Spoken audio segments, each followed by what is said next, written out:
Hello everyone, welcome back to my channel. My name is Chawanne Burns. Please click that like button and that subscribe button. In today's video, we are going to discuss the missing CARES Act money. There's a lot of money missing that was intended for small businesses, okay? A story just broke. Actually, this story has been picking away for a couple of months now, since September, but we now know more information, okay? March 27th, we all know the CARES Act passed. Okay, it was like $2 trillion that they passed in that bill. $454 billion of that stimulus money was to distribute by the Secretary Treasury or the Treasury Department to the Federal Reserve. Okay, so $454 billion. We're going to follow the money, you guys. Okay, so it's supposed to back up emergency lending programs to save businesses and jobs during the pandemic and to keep the credit flowing in the United States, okay? The catch of Steven Mnuchin was to give approval for each program. Since then, so since June, we haven't been able to locate $340 billion of that money, okay? And since then, 98,000 businesses have closed, okay? Permanently closed, okay? So what are they doing with the money? So it's $340 billion that was intended for businesses, and they cannot locate that money. A couple of days ago, and Mnuchin flat out lied about the money. He's saying the money is in question, $429 billion of the central bank's emergency lending facilities. This is what he said. That's where the money is at. But for months now, the financial statement known as H.4.1 have indicated that all Fed received from the Treasury or the lending facilities is $114 billion, leaving $340 billion accounted for. Okay? So, I don't know if you guys heard of Katie Porter. So Katie Porter is on the Financial Services Committee, and she's been really tough on large organizations, okay? One of the last hearings was with JP Morgan CEO Jamie Dimon, and she questioned him. And we're going to take a look at that video. You're an expert on financial statements and you run a $2.6 trillion bank. I know you're good at numbers, and you've shared lots of opinions recently about how the U.S. should budget its resources, how families should budget their resources. And so I'd like to ask for your help on a problem. I went to Monster.com and I found a job in my hometown of Irvine at JP Morgan Chase. It pays $16.50 an hour. And so I wondered if I could, if you'd indulge me, when you do the math on this and you do the $16.50 out at 40 hours a week for 52 weeks a year, it comes out to an income of $35,070. Now this bank teller, her name is Patricia. She has one child who's 6 years old. She claims the one dependent after tax. She has $29,100. We divide that by 12. She rents a one-bedroom apartment. She and her daughter sleep together in the same room. In Irvine, California, that average one-bedroom apartment is going to be $1,600. She spends $100 on utilities. Take away the $1,700, and she has net $725. She's like me. She drives a 2008 minivan and has gas. $400 for car expenses and gas. Net $325.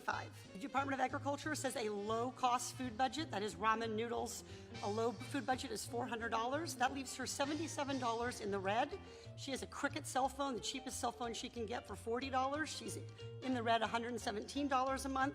She has after-school childcare because the bank is open during normal business hours. That's $450 a month. That takes her down to negative $567 per month. My question for you, Mr. Dimon, is how should she manage this budget shortfall while she's working full-time at your bank? I don't know. I'd have to think about that. Would you recommend that she take out a JP Morgan Chase credit card and run a deficit? I don't know. I'd have to think about it. Would you recommend that she overdraft at your bank and be charged overdraft fees? I don't know. I'd have to think about it. So I know you have a lot I'd love to call up and have a conversation about her financial affairs and see if we can be helpful. See if you can find a way for her to live on less than the minimum that I've described. Just be helpful. Well, I appreciate your desire to be helpful, but what I'd like you to do is provide a way for families to make ends meet so that little kids who are 6 years old living in a one-bedroom apartment with their mother aren't going hungry at night because they're $567 short from feeding themselves, clothing them. We allowed no money for clothing. We allowed no money for school lunches. We allowed no money for field trips, no money for medical, no money for prescription drugs, nothing.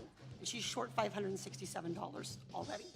Mr. Diamond, you know how to spend $31 million a year in salary, and you can't figure out how to make up a $567 a month shortfall. This is a budget problem you cannot solve. Of course, they need to pay their workers more, right? But that's not the main issue. The main issue is that Katie Porter mentioned that the CARES Act money was not supposed to back programs of debt of the Wall Street banks. And she uncovered that the feds is using billions of taxpayer dollars to purchase the debt of banks like JP Morgan and Chase.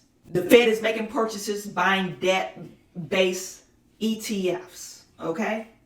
Let's talk about Chase for a minute.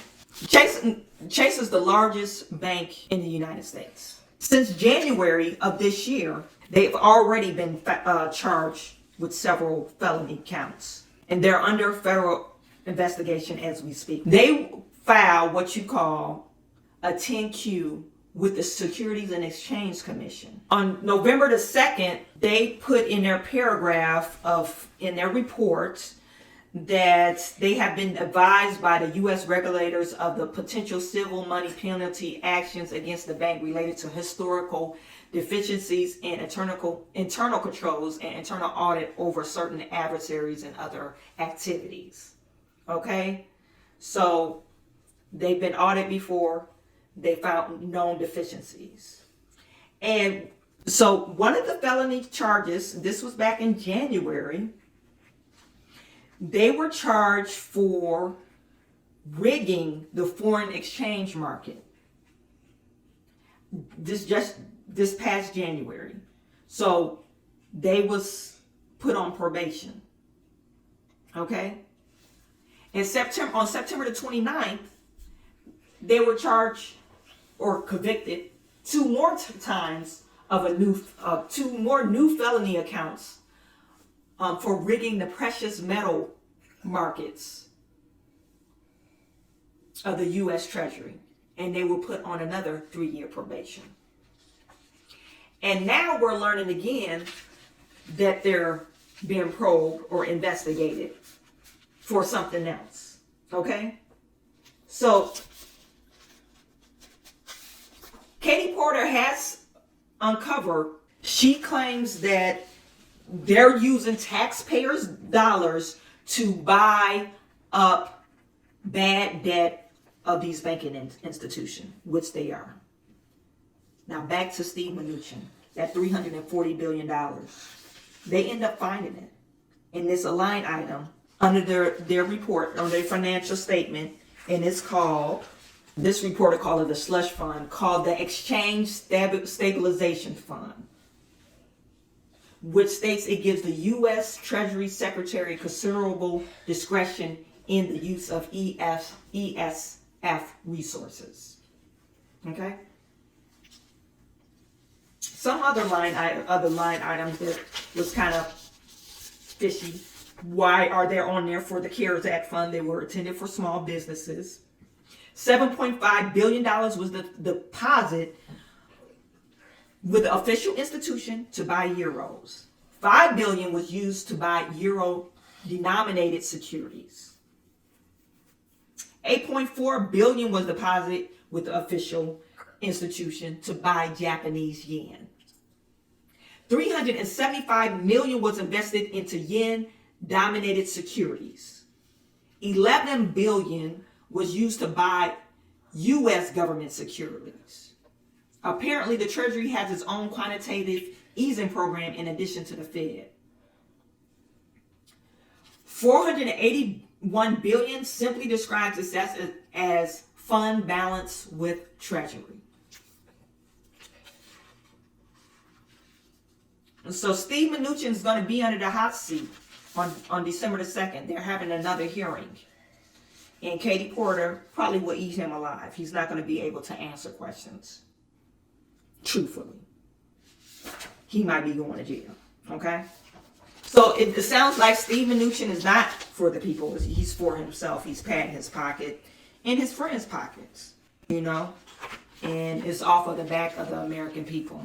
And there you have it, folks. We have yet another scheme that this administration has put in play, and it's on the back of American, the normal American people, the taxpayers.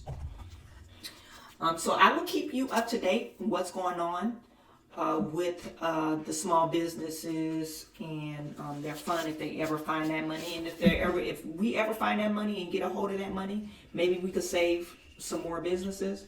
But until then, he's lying about what they're doing with the money. Okay, so I will keep you posted. Find me on Instagram. Find me on Facebook. I'm sending all my good to you. I will talk to you soon.